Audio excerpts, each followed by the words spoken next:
Alright, hey guys, 8 Brian here, and I am back with another installment of my thrift store and flea market finds. Although I gotta say, most of them are probably thrift store and consignment shop finds, because I'm still not comfortable with going out to flea markets yet. This will probably be my smallest pickups video ever, but that doesn't mean that I didn't find a lot of cool stuff.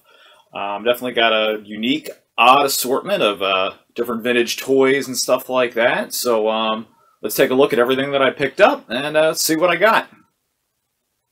Alright, so we'll start out with some miscellaneous stuff, but some really fun stuff here. First off, these were really cool. I actually just picked these up recently at a local, I don't want to say consignment shop, just like kind of like an oddity shop, really. Like, just carries all different types of antiques and toys and just anything, all types of weird stuff in there. And he had a whole collection of old Pogs and Slammers, and these were $2 each. I thought these were really, really cool. And these are Beavis and Butthead Slammers. We got one with the red, like hologram sticker on the front. This is pretty heavy. That's probably like a quarter pound or whatever. Like that weighs a lot. That's a solid. Look at this thickness on that. That's a solid slammer. And you got Beavis and Butthead rocking out. You know, it's very, very cool.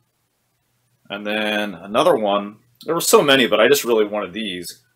And then this is another Beavis and Butthead slammer, a little bit thinner. And there should be a Butthead one too in the same color red, but you got Beavis on the one side.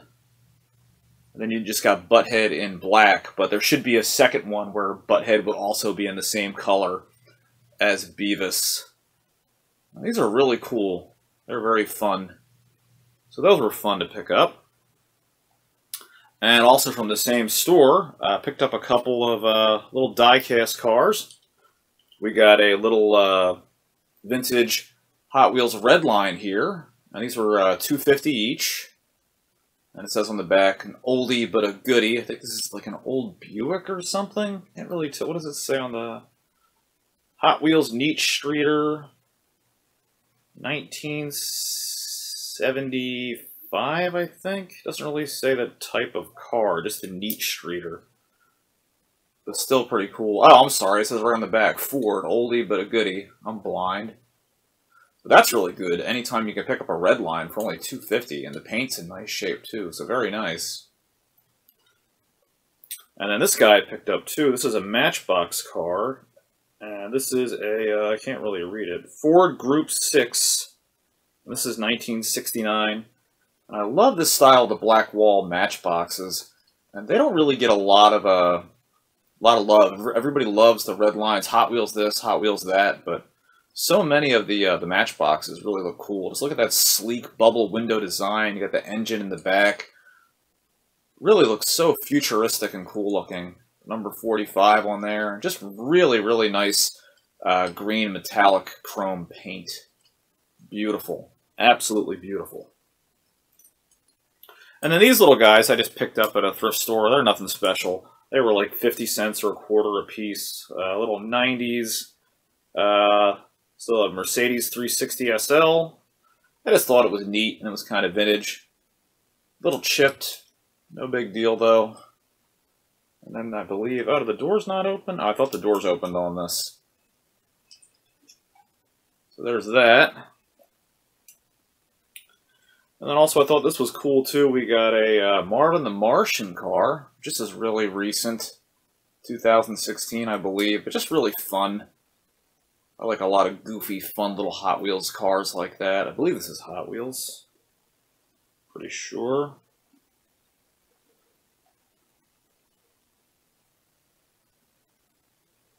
Yeah, Mattel doesn't. Oh, there we go. Yeah, it says Hot Wheels on the front. I wasn't sure if it was Hot Wheels or Matchbox. But really cool. Definitely fun. And then this guy, this is another nice find. I picked this up, I think, for $3.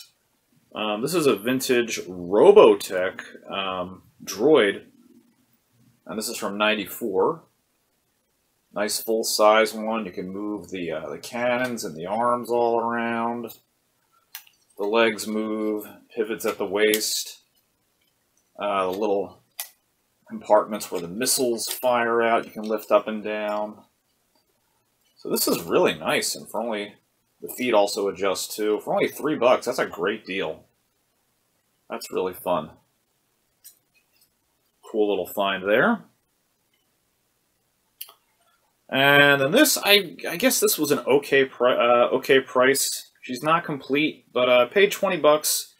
Just seems a little expensive, but this is the only thing Motu related that I picked up. Or this is actually She-Ra, Princess of Power.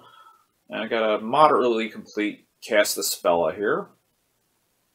And she has her little spinning disc connected to her back on the back there. No comb, no weapon or anything like that, but still pretty nice condition. Always happy to add something new to my Motu collection. And then this was fun. I think I got him for, I don't remember.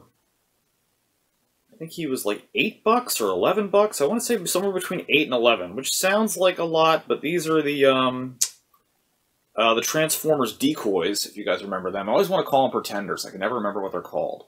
And this is Skywarp. I thought he was Starscream, which is why I picked him up, but he's still cool. I would have much rather had a Starscream, but no complaints. I'm very happy with Skywarp. And I think he goes for around 30. These little things can be expensive, especially the more popular ones. Like, I had 2 Optimus Primes at one time, and I sold one, and they go easily for like 30 to 50 a piece for those guys. They're cool. I just love them. They're really fun. I couldn't imagine anybody actually using these as an eraser. Like, how could you do that today? Just destroy the poor little thing. And then this, I thought was neat. I believe I paid $5 for this, and this is a Tomitronics electronic breakup game. Which, no, doesn't mean you just broke up with your significant other. It's actually a clone of, like, Breakout.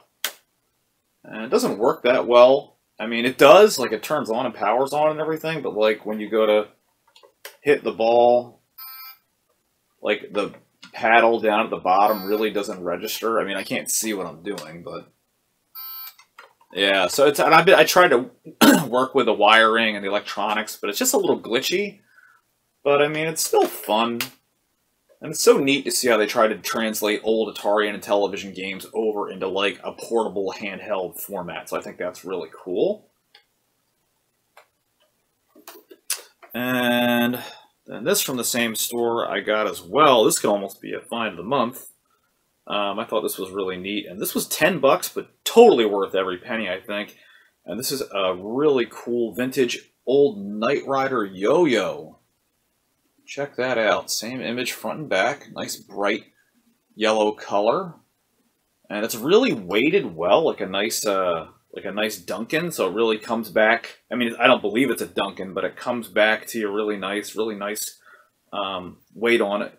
Really cool yo-yo, and just really neat to see, like, you know, like a Knight Rider yo-yo. That's so neat. Probably something you would have seen at like a convenience store or something. And I guess I'll do these as my finds of the month here. Kind of small, but still very fun. This I got in a big collection of stampers, and I kept only a few of them. I guess I gave it away already, but this is... I can't remember his name. Let me see if it says it on here. King somebody. I really can't remember. You guys can help me out in the comments. I'm just blanking on it at the moment. But this is a vintage Voltron stamper. Let me see if I can get that real close to the camera so you guys can get a good look at that. Yeah, and he goes for give or take around like $30. You see a lot of the He-Man ones and stuff like that, and I even have a couple of Thundercats ones. But Voltron ones, these are apparently very uncommon. Not a lot of these were made or produced. I think his name is Zarnak or something. I don't know what his name is, but just cannot remember off the top of my head. Let's see if you can see. You won't be able to make it out, but there's the stamp on the bottom, so that's what that looks like. You know, a little ink pad there. It's really cool. He's a nice little displayable figure.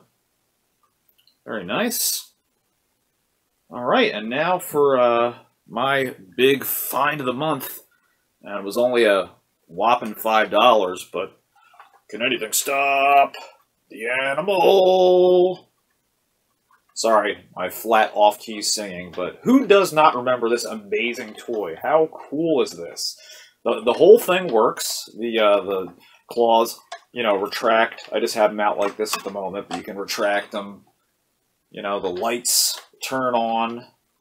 And it's awesome. I mean, for $5, I was all over this. I'm gonna probably order a replacement battery covers. I had to make one for myself out of some electrical tape. I just put it around there, but let's turn this on for a quick second. You can see it in action. There we go. You got the lights on.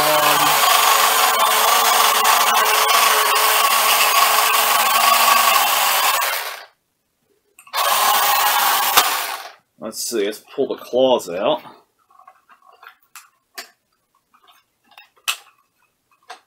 Because it won't do it unless there's some type of resistance, so I'll have to put them out manually. Now, this is the original 1984. So there we go.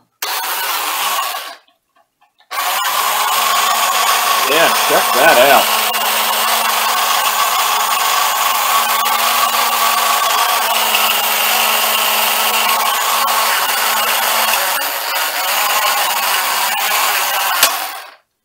So unbelievably cool.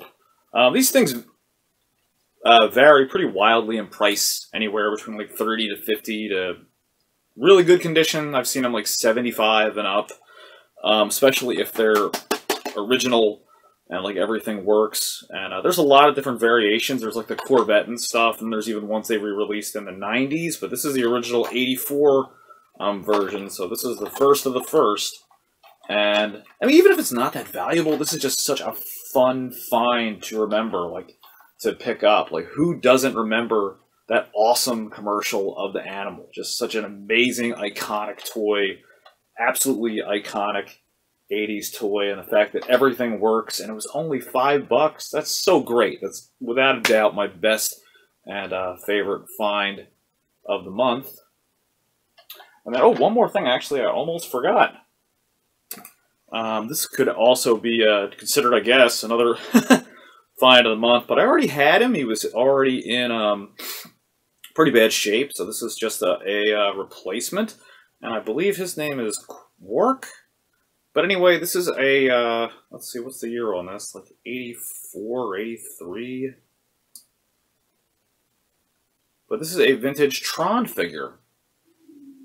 And he is in absolute mint condition. Like, oh my god. Like, perfect, flawless paint.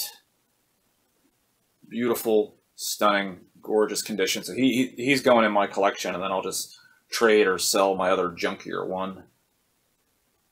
And I think he was like $1 or $2. He's at that same store I got the Hot Wheels Red Lines from and the Matchbox from. So, that guy's a lot of really cool stuff, and just amazing. I cannot believe that paint just did not get chipped over the years. That's crazy how flawless that is.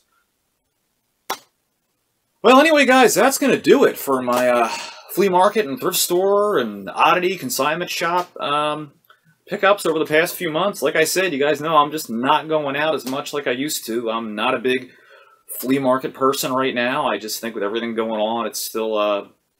I mean, hey, if you guys are cool, that's fine, but me, it's a little too weird for me. I see so many people at the flea markets, and you don't know if everybody's wearing a mask, you know, or wherever your stance is on all that. It's just, me personally, it makes me a little uncomfortable, so, you know, hopefully over the next few months and later on in the spring and the summer, I'll finally go back as I see just how things evolve and, you know, is it safe, you know, stuff like that, so... But anyway, guys, as always, make sure to comment down below. Tell me what you guys are picking up, what you're finding. What did you like best out of everything that I got over the past, you know, couple of months? And any stories that you guys are seeing as you're out there picking things up and seeing them. And happy hunting, and I'll see you guys in the next video. Take care. Hey guys, if you liked the video that you just watched, don't forget to hit that subscribe button down below, and you can follow me at Facebook at King of Retro or Twitter at #8ByteBrian. See you next time.